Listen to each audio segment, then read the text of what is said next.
Assalamualaikum warahmatullahi wabarakatuh. Halo Bapak Ibu sekalian para operator Arkas dimanapun Anda berada. Kali ini kita akan kembali menjawab pertanyaan yang masuk di channel kita. Dan kali ini pertanyaannya dari Eniriawati ya. Beliau bertanya ini seputar tutup BKU di Arkas. Namun sebelum kita masuk ke dalam jawaban atau pembahasan dari pertanyaan kali ini, seperti biasa silahkan untuk Bapak Ibu sekalian yang mungkin saat ini belum berlangganan di channel saya, silahkan klik tombol subscribe terlebih dahulu agar nanti tidak ketinggalan update terbaru yang kita update di channel saya, Imran Prasetya ya. Baiklah, mari kita mulai saja sharing kita kali ini.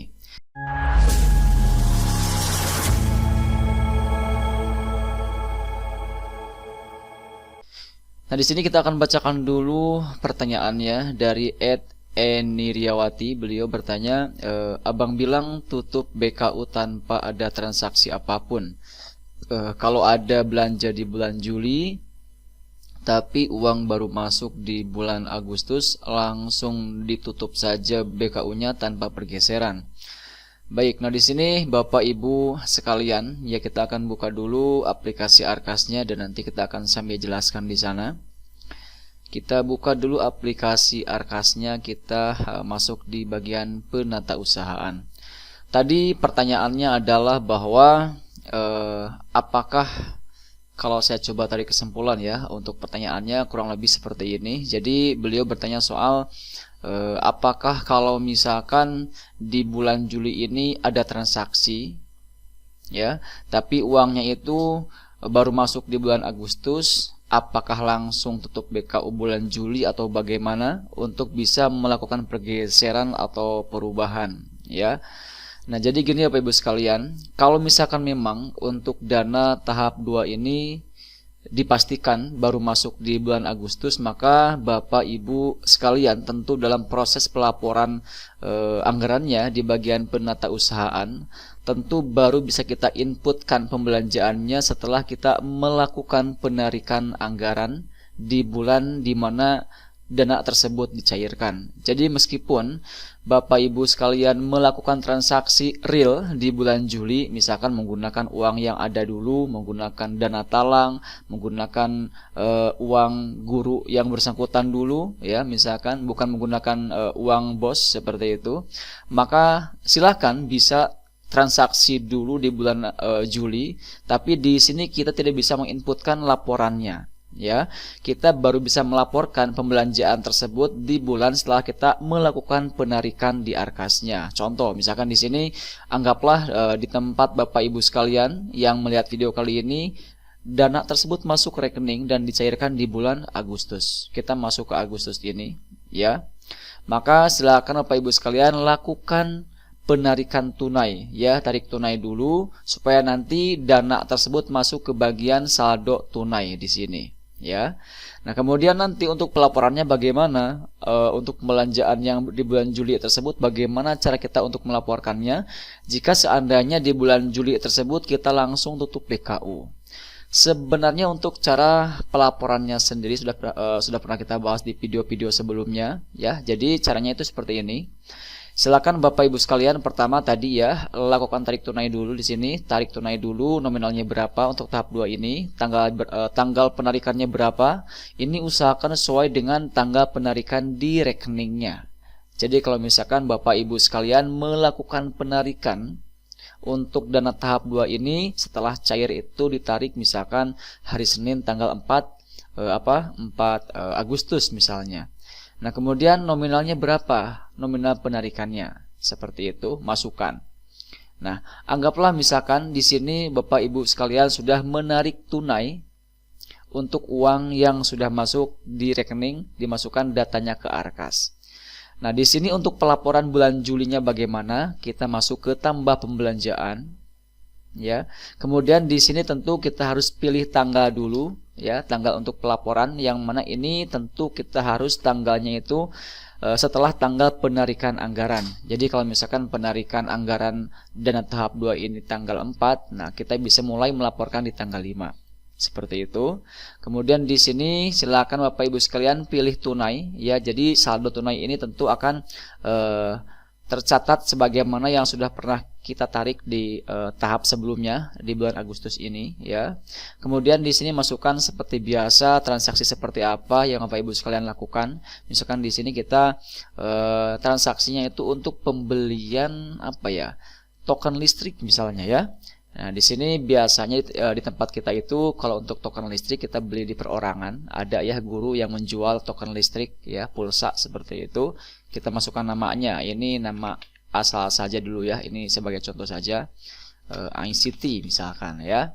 Kemudian di sini alamat opsional tidak perlu diisi, bebas ya. Ini NPWP kalau ada, kalau tidak ada centang. Kemudian kita lanjut. Nah, Bapak Ibu sekalian, di bagian langkah inilah yang harus benar-benar Bapak Ibu sekalian perhatikan. Kenapa? Karena kalau misalkan kita melakukan pelaporan untuk transaksi yang dilakukan di bulan Juli, tapi kita lapornya itu di bulan Agustus, maka di sini ya di bagian langkah 2 ini, di bagian detail barang dan jasa atau jasa, ini masukkan nomor notanya. Ya, jadi kan di nota itu ada nomornya. Masukkan di sini ya, nomornya masukkan misalkan 01234 atau berapa ya. Masukkan nomornya di sini. Kemudian di sinilah tanggal realnya. Jadi kalau misalkan ingin melaporkan untuk transaksi di bulan Agustus, maka di bagian langkah 2 inilah kita melakukan penyetingan tanggal yang real sesuai dengan pembelanjaan yang sudah kita lakukan sebelumnya. Jadi di sini kita bisa setting, misalkan kita membeli peralatan untuk di sekolahnya ya, kita pilih Juli. Tanggal berapa nih alatnya kita beli? Misalkan tanggal 7. Jadi ini lihat di notanya ya. Di nota kan pasti ada tanggal, ada nomor seperti itu. Kemudian jenis kegiatannya itu apa? Misalkan di sini kita token listrik misalnya ya. Nah, pemberdayaan daya listrik, di sini kita beli belanja tagihan listrik ya. Ini kita centang. Jumlahnya ini otomatis 2. Ya, kenapa? Otomatis 2 dikarenakan ini kalkulasi antara bulan Juli dan bulan Agustus. Kalau misalkan kita ingin membayar untuk bulan bulan Juli saja untuk laporan kali ini, kita ganti dengan angka 1 ya. Kemudian berapa nominal untuk harga yang realnya di nota dilihat. Misalkan harganya 12.000, misalkan seperti itu. Baru kita klik lanjut. Nah, di sini tentu ada perhitungan pajaknya, kalau ada akan tercantum di sini. Kalau tidak ada informasi pajak di sini, kita simpan. Ya, simpan. Nah, seperti inilah Bapak Ibu sekalian cara kita untuk melaporkan transaksi atau pembelanjaan yang kita lakukan di bulan Juli jika seandainya kita mulai melaporkan di bulan Agustus.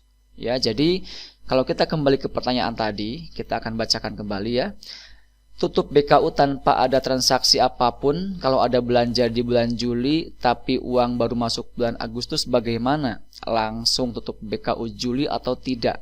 Ya, jawabannya ini sekaligus kesimpulan saja Bapak Ibu sekalian, terkhusus buat Ibu Eniriawati. Jadi silahkan Bapak Ibu sekalian tutup BKU Juli tanpa ada transaksi apapun, karena memang di bulan Juli tersebut belum ada pencairan dana ya. Jadi langsung tutup BKU-nya, kemudian kita masuk ke Agustus. Dan kalau misalkan di bulan Agustus ini, misalkan kita mendapatkan informasi bahwa sudah masuk rekening itu per tanggal 20 Agustus kemarin misalnya.